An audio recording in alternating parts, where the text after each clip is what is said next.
Un morceau de hip-hop atomique. Alors qu'est-ce que c'est quoi, dis donc, dis-moi tout ça, hein? Eh bien, c'est un terme que j'ai inventé pour désigner le hip-hop moderne à l'américaine, un son tellement puissant et chargé d'émotions qu'il dératisse tout à 50 km à la ronde. Je vais commencer par vous montrer mon gros beat.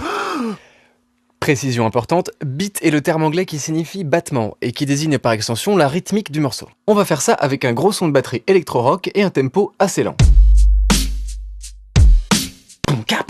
Parce qu'il n'y en a jamais assez trop dans le hip-hop atomique, on va rajouter des percus pour grossir le tout. Pour être sûr de faire un tube, il y a une technique imparable. Piochons une suite d'accords dans le chapeau des accords magiques qu'on nous ressort à toutes les sauces. Le chapeau des accords magiques. Le suspense est à son comble. La mineur, Fa, Do, Sol. À eux quatre, ils ont vendu des milliards de disques. Avec une guitare folk, on joue les accords en gardant les mains sur les cordes pour étouffer le son. Ça s'appelle le palm mute et ça donne un petit côté fragile. Petite astuce, enregistrer 2 fois la même guitare et les placer de chaque côté de la stéréo.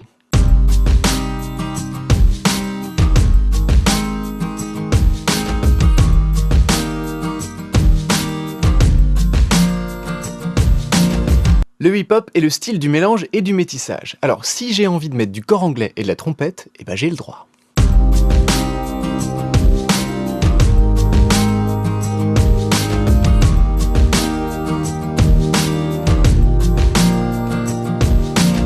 Maintenant, on va aller voir un peu du côté de l'électro et se choisir un gros son de basse.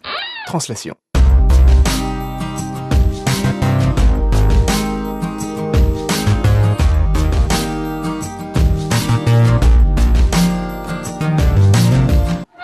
Passons aux nappes harmoniques, des instruments qui ne sautent pas aux oreilles mais qui permettent de remplir le spectre musical et grossir le son. À ma droite, une guitare électrique en arpège avec un son clair et à ma gauche, des accords aigus plaqués sur un clavier Rhodes.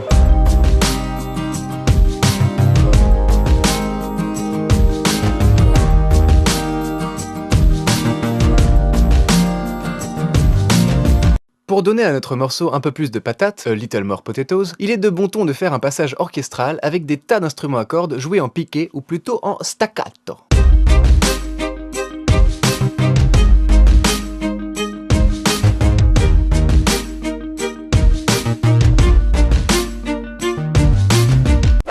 Bien, la partie instrumentale est pliée, on a ce qu'on appelle une prod. Une prod, c'est souvent répétitif, mais on s'en schtroumpfe un peu, parce que dans le hip-hop, ce sont les textes qui comptent. Eh oui. Parlons un peu de littérature, si vous le voulez bien. Il y a tout d'abord une coutume assez étonnante et qui consiste à répéter son nom plusieurs fois au début d'un morceau.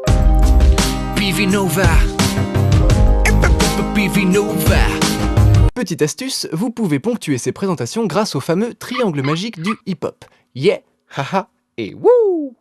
Yeah, PV Nova. PV Nova. Le reste des paroles, c'est sujet libre, on peut évoquer à peu près n'importe quel thème, de la colère à l'amour, en passant par l'allégresse. Oui, l'allégresse. Libre à chaque rappeur ou rappeuse de poser son flow, ou plutôt son flux, comme on devrait dire, en français. Correct. Son flux, paye ton flux, quoi. En tout cas, il y a un truc qui marche toujours, ce sont les onomatopées et les bruits de flingue.